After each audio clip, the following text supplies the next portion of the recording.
2025년 주식시장 정말 거대한 변화가 예고되고 있습니다.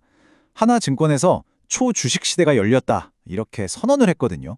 자, 오늘 이 파격적인 주장이 도대체 뭘 의미하는 건지 또 우리한테는 어떤 기회가 될 수 있는지 한번 제대로 파헤쳐 보겠습니다. 도대체 초주식 시대가 뭐냐 궁금하시죠? 보고서에서는요, 세 가지 엄청난 힘이 이 시대를 이끌고 있다고 말해요.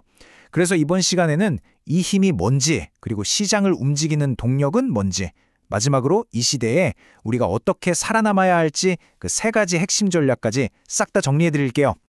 자, 이 거대한 전망의 가장 중심에는요, 바로 3초 현상이라는 개념이 있습니다. 보고서의 모든 이야기는 사실 여기서부터 출발한다고 보시면 돼요. 그게 뭐냐면요, 바로 초유동성, 초양극화, 그리고 초가속화 이 세 가지입니다. 이게 각각 돈이 엄청나게 풀리는 거, 또 투자자들의 심리가 확 바뀌는 거, 그리고 기술 발전 속도가 말도 안 되게 빨라지는 걸 의미하거든요. 자, 그럼 이 세 가지가 어떻게 맞물려서 이 초주식 시대라는 걸 만들어내는지 하나씩 뜯어보겠습니다. 자, 첫 번째는 초유동성. 이게 그냥 뭐 중앙은행이 돈 좀 푼다 이런 수준이 아니에요. 정부 지출은 기본이고요. 예전에는 아예 없었던 새로운 금융상품들이 생겨나면서 그야말로 시스템 전체에 어마어마한 돈이 쏟아져 들어오고 있다는 겁니다. 그 대표적인 예시가 바로 이 스테이블 코인이에요. 성장세가 정말 폭발적이죠. 시가총액이 벌써 3천억 달러를 넘었습니다. 이게 무슨 뜻이냐면요, 기존 금융 시스템 밖에서 만들어진 새로운 돈이 주식시장으로 흘러 들어올 수 있는 아주 강력한 파이프라인이 되고 있다는 거죠. 두 번째 힘은 바로 초양극화입니다. 이건 단순히 뭐 부자랑 가난한 사람 격차가 벌어진다? 이런 얘기가 아니고요. 이게 투자자들의 마음에 아주 직접적인 영향을 준다는 게 핵심이에요. 아주 강력한 심리적 효과를 만들어낸다는 거죠. 그게 바로 초포모, 즉 하이퍼포모 현상입니다. 나만 뒤처지는 거 아닐까 하는 이 극심한 불안감 있잖아요. 이게 뭐라도 사야 돼 하는 분위기를 만들고 결국 이 심리가 자산 가격을 끝도 없이 밀어올리는 엄청난 동력이 된다는 겁니다. 자, 마지막 세 번째 힘은 초가속화입니다. AI 같은 기술이 막 쏟아져 나오고 또 국제 정세도 급변하잖아요. 이런 것들이 맞물리면서 경제나 산업 구조가 옛날하고는 비교도 안 될 만큼 빠르게 변하고 있다는 거예요. 말 그대로 이 변화의 속도 자체가 아예 게임의 룰을 바꿔버리고 있는 거죠. 생각해보세요. AI가 산업을 뒤엎고 글로벌 공급망이 막 재편되고 이렇게 세상이 빨리 변하면 미래 예측이 너무 어렵잖아요. 보고서는 바로 이 점을 지적합니다. 이럴 땐 내가 원할 때 가장 빨리 현금으로 바꿀 수 있는 유동성이 자산의 최고 가치가 된다는 거죠. 그리고 그런 자산이 뭐겠어요? 바로 주식이라는 겁니다. 그래서 주식이 가장 매력적인 투자처가 될 수밖에 없다는 논리입니다. 좋습니다. 그럼 이 3초 현상이라는 거대한 엔진을 돌리는 연료는 과연 뭘까요? 보고서에서는 코스피 5천까지 갈 수 있는 그 추진력, 그 동력이 네 가지가 있다고 짚어주고 있습니다. 첫 번째 동력, 바로 이 숫자입니다. 79%. 이게 뭐냐면 우리나라 가계자산이 부동산에 쏠려 있는 비중이에요. 어마어마하죠? 이 말은 반대로 생각하면 만약 부동산 시장의 흐름이 조금이라도 바뀐다면 이 엄청난 돈이 주식시장으로 옮겨올 수 있는 그야말로 엄청난 잠재력이 있다는 뜻이 듭니다. 그리고 여기에 더해서 100조 원, 이 돈도 있습니다.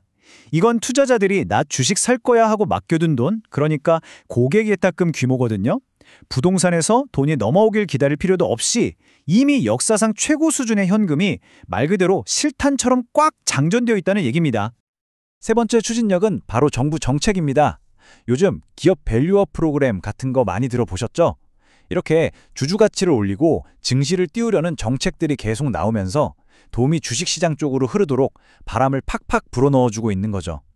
자, 이 표를 보시면 왜 지금이 완전히 새로운 시대인지가 딱 보입니다.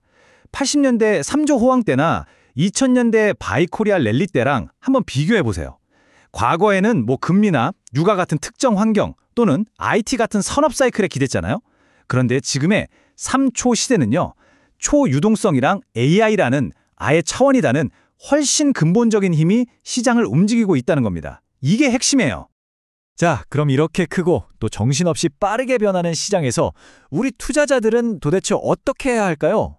보고서는 이 새로운 시대를 헤쳐나갈 3가지 생존법, 다시 말해 투자 전략을 딱 제시해 줍니다. 그 전략이 뭐냐면 첫째, 달리는 말을 놓치지 마라. 둘째, 주도 섹터에 집중해라. 그리고 셋째, 선거 사이클을 활용해라.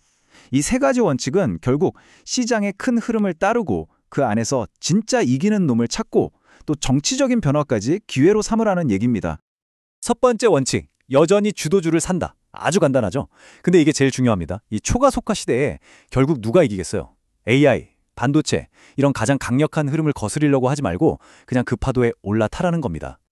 두 번째 전략은 좀 더 재밌습니다. 도전자가 챔피언을 이기는 곳에 집중하라는 건데요. 예를 들어서 반도체 시장을 한번 볼까요? 시가총액 챔피언은 물론 삼성전자죠. 하지만 주가 상승률을 이끄는 도전자는 SK하이닉스입니다. 특히 저기 2026년 예상 영업이익률 같은 핵심 지표를 보면 SK하이닉스가 압도적이잖아요. 이럴 때 이 도전자가 진짜 시장의 주도주가 될 수 있다는 신호라는 겁니다. 자, 마지막 전략입니다. 바로 정치 사이클, 특히 선거를 잘 활용하라는 건데요. 예를 들어 지금 미국이 탈중국 정책을 펴면서 전 세계 공급망이 완전히 새로 짜이고 있잖아요.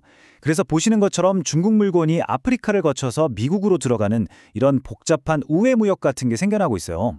바로 이런 변화 속에서 생각지도 못한 수혜주가 튀어나온다는 거죠. 이런 기회를 잡으라는 겁니다. 자, 그럼 이 모든 걸 종합해 봤을 때 이게 미래에 과연 어떤 의미를 가질까요? 보고서가 던지는 마지막 메시지는 정말 강렬합니다.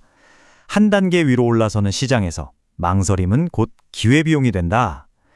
시장이 이렇게 레벨업하는 시기에는요, 아무것도 안 하고 가만히 있는 것, 그 자체가 바로 기회를 날리는 비용이라는 아주 뼈아픈 지적이죠. 결국 이 보고서는 우리 앞에 엄청난 기회가 와 있다고 말하고 있습니다. 하지만 동시에 초가속화라는 무서운 속도에 대해서도 경고하고 있죠. 그래서 오늘 이야기의 마지막 질문을 던지면서 마무리하겠습니다.